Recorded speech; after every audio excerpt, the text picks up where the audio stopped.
Yes, sir. Yeah, this that serious shit right here. This is what we're talking about.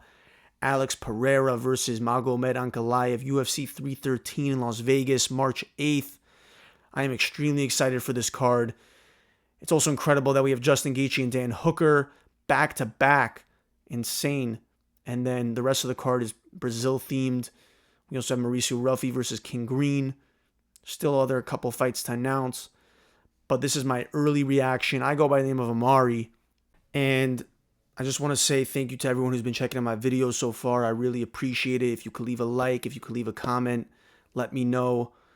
And yeah, I look back at my first three videos and I realized, and this is just me giving myself some constructive criticism here, I need to come in with a little bit of a better energy, a little bit of a better tone to my videos as I continue to get better at making videos and talking about the sport that I love. Yeah, so going to continue to make adjustments in how I am approaching these videos. But let's just go on and discuss this card. Alex Pereira versus Magomed Ankalaev. Alex Pereira, arguably the face of the UFC right now, in the way he has come in and just absolutely teared up. And the UFC has gone through some of the best in the middleweight and the light heavyweight division. And let's just play the tail of the tape, right? Comes in with that kickboxing background, with a crazy left hook he's been displaying in kickboxing fights with the Israel Adesanya rivalry. Debuts at middleweight, comes in, beats a couple middleweights, beats Sean Strickland as one of them, and then fights Israel Adesanya, who was the dominant champion at the time, TKO's Israel Adesanya, and gets the UFC middleweight belt. Then rematches Israel Adesanya, and Israel Adesanya beats him and knocks him out. And that was pretty crazy. And that was a signature Israel Adesanya performance. It has aged beautifully, as we can see that Alex Pereira, the kind of fighter that he's progressed into today and what he's become. So that has aged beautifully for Israel Adesanya. Nobody could take that away from him, even though he's on the craziest decline of his career right now. And people are saying he should retire. But his legacy was further cemented with that. Yeah, Alex Pereira then loses to Israel Adesanya, moves up to light heavyweight, gets the decision win with Jan Blachowicz, and then fights Yuri Prochazka the first time for the UFC interim belt and TKO's Yuri Prochazka. And then headlines UFC 300 with Jamal Hill, the marquee event, one of the craziest and most stacked cards of all time, and knocks him out in the first round, embarrasses that man. Yeah, that was also an incredible moment. And that moment was actually a big reason as to why a lot of my friends these days are saying that Alex Pereira is their favorite fighter. Seeing that performance by him, the way that he just completely embarrassed Jamal Hill. The general consensus in my friend group is that Alex Pereira is their favorite fighter. So they're all extremely hyped for this upcoming fight. And then after UFC 300, saves UFC 303, which was supposed to be a McGregor versus Chandler headline card. He goes and beats Yuri Prochazka for the second time, knocks him down with that powerful, legendary left hook at the end of the first round, then comes into the second round and head kicks him so bad his ponytail went sideways. So that was a signature performance by Alex Pereira. And then saves UFC 307 as well, because that card was going to be horrible if not for him. Definitely couldn't be headlined by Juliana Pena. So Alex Pereira saves that card, fights Khalil Roundtree. And respect to Khalil Roundtree for that performance, but ultimately Alex Pereira gets into his rhythm, gets into his flow, and just starts unloading all the shots on Khalil Roundtree. So that happened, and that's where we find ourselves now with Alex Pereira fighting Magomed Ankalaev, who has been trying to... Magomed Ankalaev has been the number one contender for a little while now, and the UFC has been trying to keep Magomed as far away from Alex Pereira as possible because they see Magomed Ankalaev as a threat to Alex Pereira's dominance. And yeah, I mean, because why not? He's got the wrestling background as a Dagestani, but what people need to remember is Magomed Ankalaev primarily strikes with his opponents. That's what he did in his last fight with Alexander Rakic. And I mean, Magomed Ankalaev, what was his last couple of fights? He beat Anthony Smith in a KO, ground and pound. He had the split decision with Jan Blachowicz. Johnny Walker, there was an illegal knee accidentally, and then he ended up really KOing Johnny Walker. And then he beat Alexander Rakic at UFC 308 in a unanimous decision.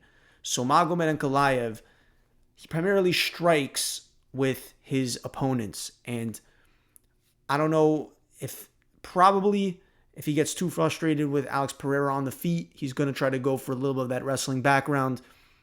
But Alex Pereira, knowing especially that Alex Pereira and how dominant of a striker Alex Pereira is, but for Alex, I don't see him losing this championship belt anytime soon to the likes of Magomed Ankalaev. We can't have Magomed Ankalaev as the light heavyweight champion. We can't. He would be just a boring light heavyweight champion. So I think Alex Pereira is going to do it again. He's going to knock out Magomed Ankalaev. That's what I'm rolling with. And once we get that done, I want to see Alex Pereira go for a mega fight with the winner of Tom Aspinall and John Jones. And the lead up to this fight's also going to be insane. The trash talk.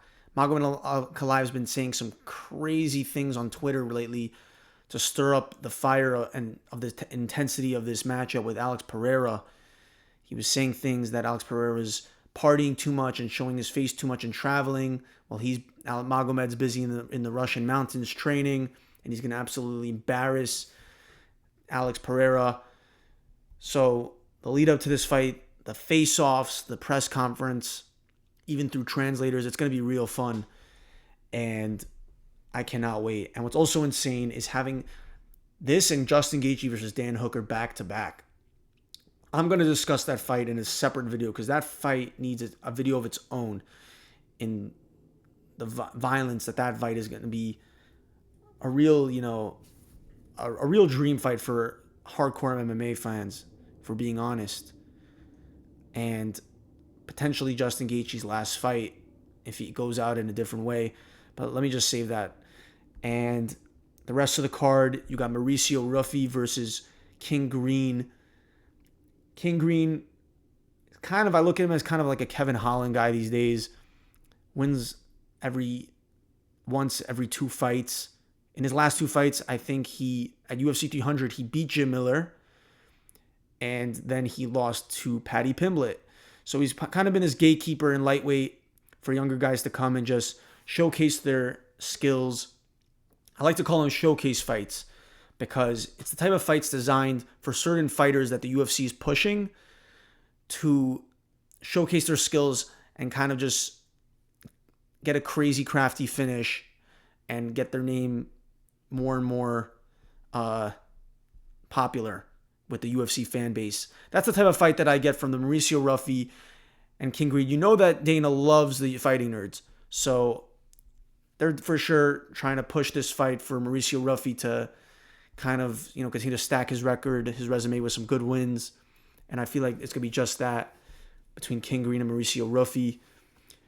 Mauricio Ruffi, his last fight was 309 with Lion Top, and people were giving him some Conor comparisons and that he's the most technical and best fighting nerd. But from what we last saw in his last fight, he almost had some problems with that guy Lion Top. In the beginning, it looked like he was going to be dominating him on the feet with the strikes, but Lion Top stuck in it. So Mauricio Ruffi, if he doesn't beat King Green, I think that's safe to say he's been fraud checked. But I almost certainly think he's going to have a lot better of a performance at this fight. And here's just a pitch that I have for, I think, one more good fight to put on this card, one more featured fight that you could put with some name value that also features a Brazilian, because this is a Brazilian-themed card. Imagine Carlos Prates on this card. Imagine back-to-back-to-back. You had Alex Pereira versus Magomed Ankalaev, Dan Hooker versus Justin Gaethje, and Carlos Prates, who's like the Dan Hooker of the welterweight division. This guy had an insane 2024 as well. And he's an absolute tier. I would love to see Carlos Prates be a fight, give him some welterweight to beat up on and get another highlight KO. Whatever you got to do. He's Brazilian, of course.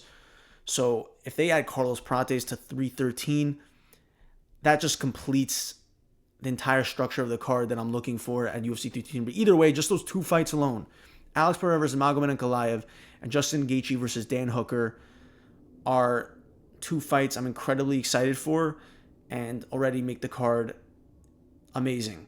So I'm looking forward to that, and I'm going to drop another video on UFC 313 during fight week, give my full card predictions. So stay tuned for that, and thank you for tuning in. Until next time.